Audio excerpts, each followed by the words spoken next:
Assalamualaikum warahmatullahi wabarakatuh, Ustaz.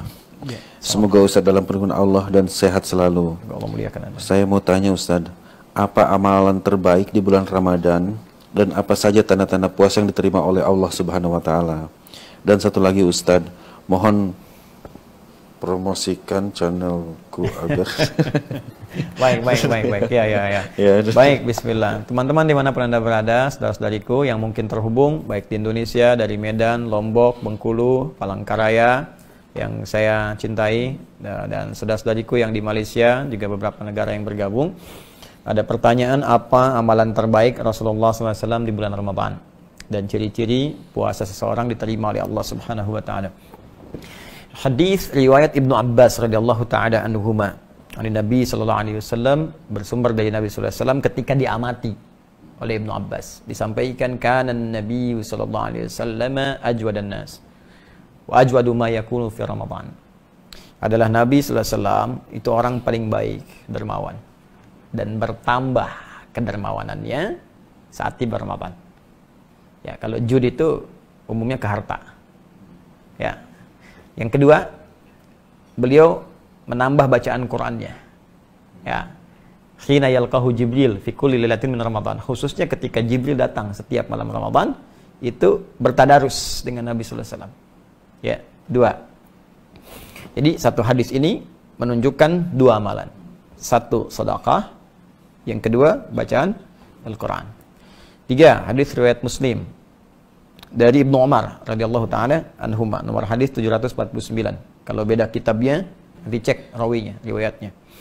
Nabi menerangkan salatul laili mathna mathna wa idza khasyiya ahadakumul fajra falyutir rak'atan wahidah. Bangun malam itu, salat malam, tunaikan 2 rakaat sampai tak ada batas. Jika khawatir fajar tiba, maka tunaikan 1 rakaat witir. Cepat tutup.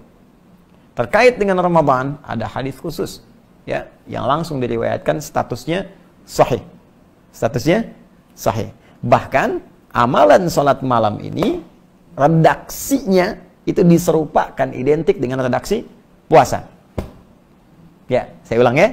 Redaksi ini amalan malam serupa dengan redaksi puasa.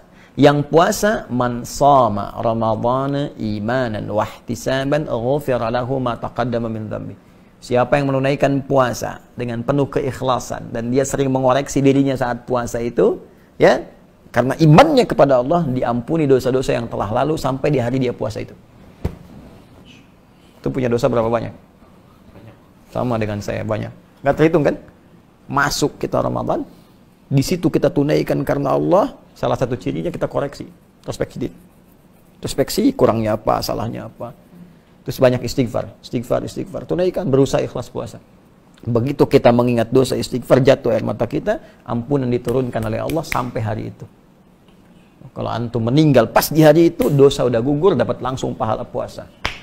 Dosa 0, pahala muncul. Mau? Insya Allah hari pertama langsung meninggal. Kalau tiba ajal, kalau tidak ya belum tentu. Ya, nah, kalau puasa siang malam. Siang, nggak ada puasa malam. Ya, awas, ini penting saya katakan. Tsumma atimmus siyama ilal lail. Al-Baqarah 187. Sempurnakan puasa itu sampai ila muqaddimatil lail. Pembuka malam. Pembuka malam itu maghrib. Kalau sudah masuk malamnya, namanya isya. Nah, awas, ini penting saya sampaikan karena ada yang terlampau soleh puasa sampai isya. ada satu sekte itu puasa sampai isya, itu terlampau soleh. Nabi aja buka maghrib, dia Nabi bukan puasa sampai isya. Ya. Nah, jadi karena puasa siang, yang kedua ada amalan malam. Redaksinya sama persis dengan yang tadi, cuman berubah wujud amalannya. Ya, apa amalannya? Man qoma Ramadhana imanan wa ihtisaban ghufira lahu ma taqaddama min dhanbi. Puasa siang, ente diampuni siangnya. Apakah langsung seketika peluang dosa hilang? Belum tentu, karena setannya pun tidak berhenti sebelum Anda meninggal. Gitu. Boleh jadi siangnya diampuni, sampai maghrib tuh, diampuni dosa. Habis maghrib, keluar gibah. Siapa sih yang ngadan jelek banget? Mau jelek banget, ya, baru diampuni dosa, dan muncul lagi tuh. Ya. Ya, nah itu. Bagaimana cara menutupnya? Man qama Ramadhan. Siapa yang bangun malam? Nah, bangun malam di Ramadan, qiyam Ramadan. Ya, tunaikan dengan tenang. nikmat, sehingga ada sentuhan ke jiwa, ke roh. Roh itu bahasa Arab. Ya, Quran surah ke-17 ayat 85. Yas'alunaka 'anir ruh. Qul ruhu min amri rabbi wa ma utitu minal ilmi illa qalil. Ruh itu ya dari kata roh ya roh. Ya. Nah, kalau Anda mendapatkan sesuatu yang berdampak pada roh, enak, tenang. Maksudnya duduk dulu, itu sholatnya berpengaruh pada jiwa, gitu kan? Nah, itu disebut tarwihah namanya.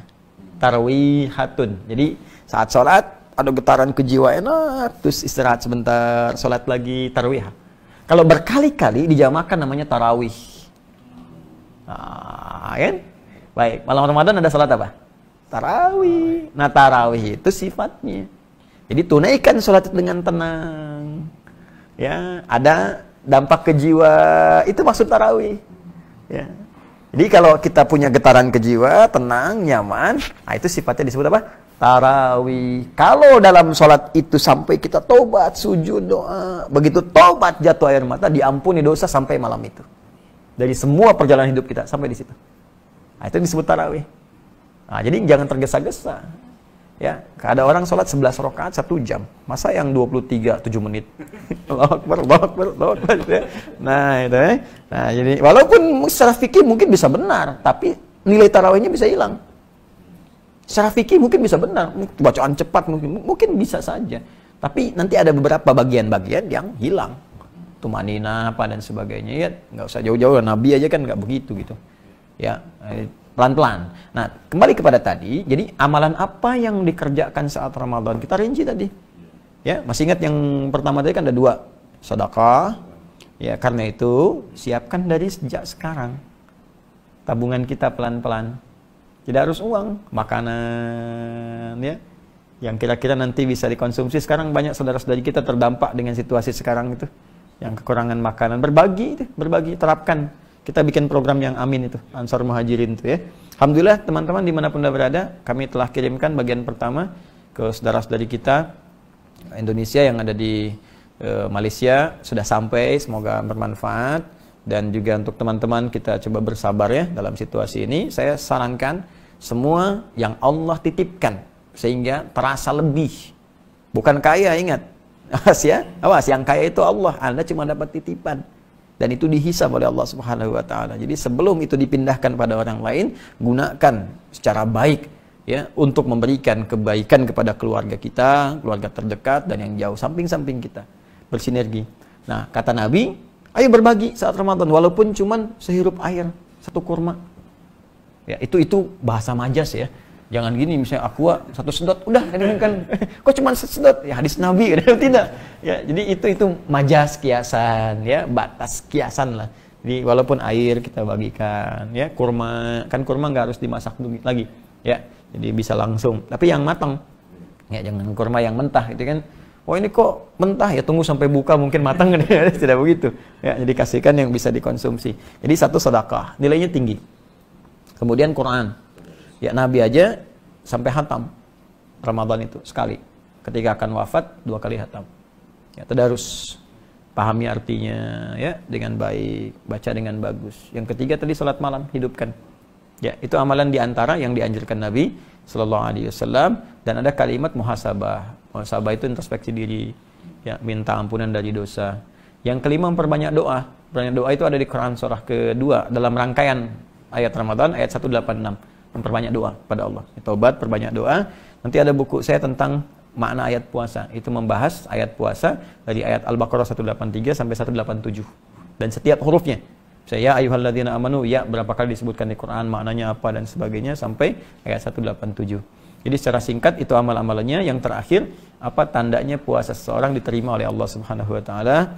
Tanda paling singkatnya ada perubahan pada nilai takwanya. Itu yang disebutkan secara langsung dalam ayat 183 di surah Al-Baqarah di ujung ayatnya.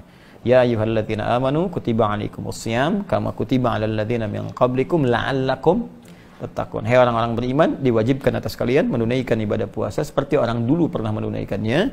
Tujuan puasa itu supaya kalian menjadi orang takwa. Orang takwa. Kemarin saya bahas kan di pertemuan yang lalu. Apa manfaatnya jadi orang takwa? Bisa banyak bahagia. Wattaqullaha la'allakum tuflihun. Apa manfaat takwa? Bisa mudah hidup. Wa may yattaqillaha yaj'al lahu makhraja. Rizki mudah, wa yarzuqhu min haitsu la yahtasib. Ilmu meningkat, wattaqullaha yu'allimukumullah. Dosa diampuni, ya. Yukaffir anhu sayyiati. Jadi dihapuskan dosa-dosa, itu orang takwa.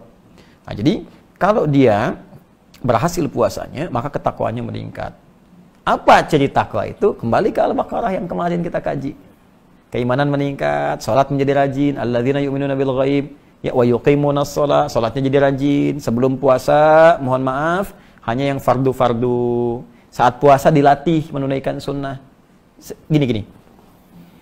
Anda makan tiap hari pakai kerupuk selama sebulan. Selesai. April selesai, kerupuk sampai 30 hari. Bulan Mei pertama kali makanan saya hidangkan, cuman kerupuknya saya nggak kasih. Kira-kira komen pertama apa? Mana kerupuknya? Ada kerinduan kan? Sekarang selama 30 hari, Anda mengamalkan ini. Malam sholat malam, 30 hari terus. Baca Quran. Jadi menurut saya aneh kalau selesai Ramadan, nggak ada yang rindu dengan amalan itu. Pasti akan ketahuan. Makanya puasa itu luar biasa. Dahsyat puasa itu. Puasa itu sangat dianjurkan oleh para ulama melihat pada asarnya, dampaknya. Di puasa itu satu-satunya amalan yang bisa menggabungkan amalan-amalan lain sekaligus mencegah orang berbuat dosa saat puasa. Ya, coba saat tidak puasa ada orang minta belum tentu diberi, padahal depan mata. Saat puasa jangankan di depan mata, yang tak kelihatan di data berapa fakirnya di sini, berapa miskinnya, pengen sedekah fitrah. Saat tidak puasa, jangankan sholat sunnah, sholat fardu tertinggal masih biasa bagi sementara orang. Saat puasa, jangankan sholat fardu tertinggal sunnah, gelisah. Betapa banyak ibu-ibu, mak-mak dulu dan sekarang, rebutan saf pertama untuk tarawih sampai nyimpan sejadah. Ya, mengkapling tempat dengan sejadah untuk tarawih, bukan isanya. Ya, punten abi di dianya itu untuk tarawih tuh. Ya. Apa hukum tarawih? Sunnah kan? Tuh. Tapi berdampak nggak setelah itu? Ya. Dan puasa itu bisa mencegah orang maksiat. Orang korupsi bisa libur dulu puasa. Pencuri nggak nyuri dulu. Ya. Pembohong nggak bohong dulu. Karena ada dorongan dalam jiwanya, takut batal minimal puasanya. Setelah puasa, hilanglah kebiasaan buruknya itu. Makanya saya sering katakan, pemarah pun saat puasa, itu bisa nggak marah. Antum pemarah misalnya, marah, buka jam 6 kurang seperempat, ada yang provokasi, dasar begini. Diam aja antum. Istri nanya, Pak, tumben nggak marah? Habis maghrib tar. Nah itu ya, nah, jadi ciri-ciri puasa itu bertambah ketakwaan dengan ukuran amal saleh. Karena takwa tidak disebutkan dalam Al-Quran kecuali bersanding dengan amal saleh. Ya, puasa ujungnya takwa, haji dibuka dengan takwa. Al-hajju asyhurun ma'lumat, faman farada fihinna al-hajja fala rafatha wala fusuqa wala jidala fil hajj. Wa ma taf'alu min khairin ya'lamuhu Allah wa tazawwadu fa inna khairaz zadit taqwa. Al-Baqarah 197. Salat takwa, haji takwa, umrah takwa, puasa takwa. Jadi orang takwa itu cirinya melekat pada amal salehnya. Ya. Allah taala adam. Bismillah.